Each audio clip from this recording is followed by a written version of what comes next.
मोदीगिरी बंद करो, मोदीगिरी बंद करो,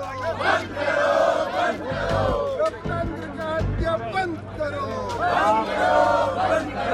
मोदी अडानी बाय बाय,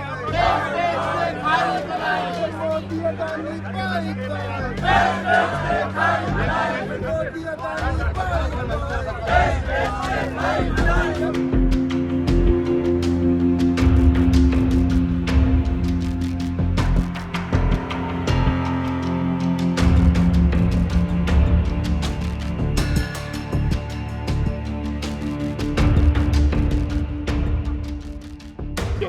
दोस्तों, जैसा तमाम लोगों को पता है, आज दोनों हाउसेस में, लोकसभा और राज्यसभा में, दोनों हाउसेस में अपोजिशन की तमाम पार्टी 17-18 पार्टी राज्यसभा और लोकसभा में आज जेपीसी के मुद्दे पे, राहुल गांधी जी के डिस्क्वालिफिकेशन वाले मुद्दे पे दोनों जगह आवाज उठाई। लोकतंत्र की जिस तरह से हत्या की गई उसके ऊपर आवाज उठाई और दोनों जगह बहुत अध्ययन हुआ है 2 बजे तक।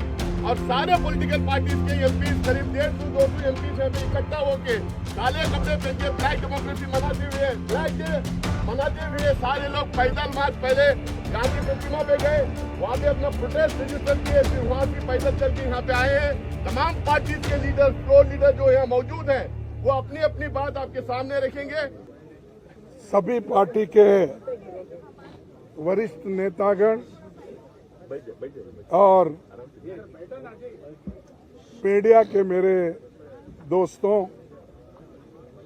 और पार्लियामेंट के सभी सदस्यों मित्रों, पहला तो मैं सभी पार्टी के नेताओं को, जो हमारे फ्लोर लीडर्स हैं लोकसभा में, राज्यसभा में और इम्पोर्टेंट लीडर्स भी जो है, उनका मैं शुक्रिया अदा करता हूं, धन्यवाद देता हूं कि उन्होंने कल जोरदार तरीके से हमारा समर्थन किया। राहुल गांधी जी का जो डिफेमेशन केस में डिस्क्वालीफाई जो हमारे स्पीकर ने किया था, उसके बारे में डेमोक्रेसी की हालत देश में क्या है, किस ढंग से चल रही है, इसके लिए वो सभी पार्टी चिंतित है और उन्होंने राहुल गांधी जी के इसके लिए सभी लोग ने डिफेंड करके और उनके बारे में अपनी बात जो बताई, इसलिए मैं उनको पुनः यहाँ पर धन्यवाद देना चाहता हूँ, उनका शुक्रिया अदा करना चाहता हूँ।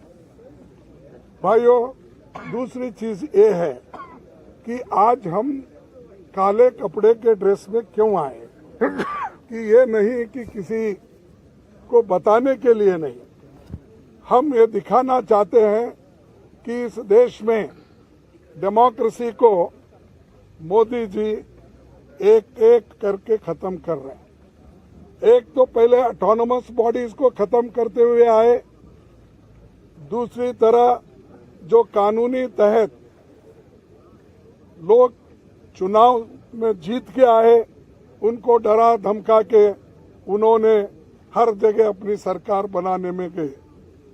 तीसरी बात, जो लोग झुकते नहीं, उनको झुकाने के लिए ईडी का इस्तेमाल, सीबीआई का इस्तेमाल उन्होंने किया और कर रहे हैं भी, और हर एक चीज को ऑथेंटिसिटी पूछते हैं पार्लियामेंट में और राज्यसभा में।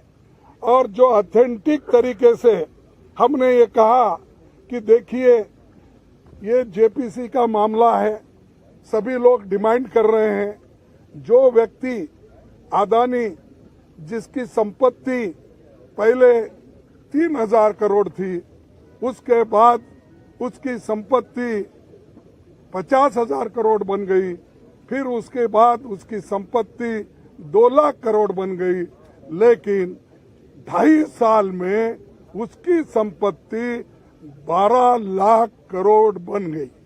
ये कैसा बना?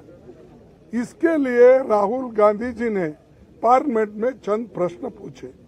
पहला प्रश्न तो ये पूछा कि मोदी जी अडानी के प्लान में आप आए थे, ये आपके और उनके रिश्ते क्या है? दूसरा प्रश्न इनका था कि जो अडानी इतना छोटा इंडस्ट्रियलिस्ट है, उसको इतना बड़ा आपने किया, इसका कारण क्या है? और तीसरा, आप फॉरेन कंट्री जब जा रहे हैं, दूसरे मुल्कों पे जब जाते हैं, उनको प्लेन में लेके जाते हैं, कितने बार लेके गए? चौथा प्रश्न ये था कि आप जहाँ जहाँ जाते हो उसी वक्त वो भी वहाँ पर आके मिलते हैं, उसका कारण क्या है? और पांचवी बात यह है कि जब आप वहाँ पर जाते हैं, वहाँ के प्राइम मिनिस्टर्स, वहाँ के फॉरेन मिनिस्टर्स, वहाँ के कैपिटलिस्ट लोगों के साथ मिलवाते हो, ये क्या बात है? इन चीजों को आप उत्तर दे दो। और छोटे से समय पे एक आदमी इतना पैसा कमा सकता है, जब देश में 50% लोग अभी भी उनकी इनकम केवल गरीबी रेखा के नीचे है। लेकिन ऐसे बड़े लोगों का जो आज संपत्ति बढ़ रहा है, इतना फास्ट बढ़ रहा है, कोई पर कैपिटा इनकम दूसरों का उतना नहीं बढ़ रहा है। इसके लिए जो सवाल किए थे, उन सवालों का जवाब वो नहीं दे सके। और पूरे पार्टी के नेता लोग यहाँ पर जो जितने भी पार्टियां, हमारे 18 पार्टी आज आए हैं, एक भी पार्टी मिस नहीं हुआ। सभी मिलके यही मुद्दा पूछ रहे कि भाई आप ज्वाइंट पार्लियामेंट्री कमेटी बिठाओ, उसमें खुल के आएगा, सत्यता बाहर आएगी, रिकॉर्ड्स देखेंगे और रिकॉर्ड्स छानबीन करने के बाद जो चीज बाहर आएगी वो सबको मालूम होगा, ट्रांसपेरेंसी होगी।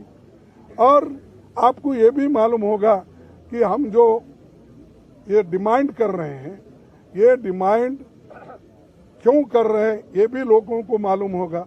तो ये जो चीजें हैं, उनके फाइल भी जांच हो गई। और आप जेपीसी करने को क्यों डर रहे हो? आपका तो मेजॉरिटी है, 2/3 मेजॉरिटी है, बहुमत है। हम तो अल्पमत में है। और मेंबर्स जो बनेंगे ज्वाइंट पार्लियामेंट्री कमेटी के, वो तुम्हारे ज्यादा बनेंगे, बीजेपी के ज्यादा बनेंगे, या तुम्हारे दोस्तों को मिला के और ज्यादा हो जाएंगे। तो डर क्यों बात है? किस बात से डर रहे हो? इसका मतलब है कि दाल में कुछ काला है।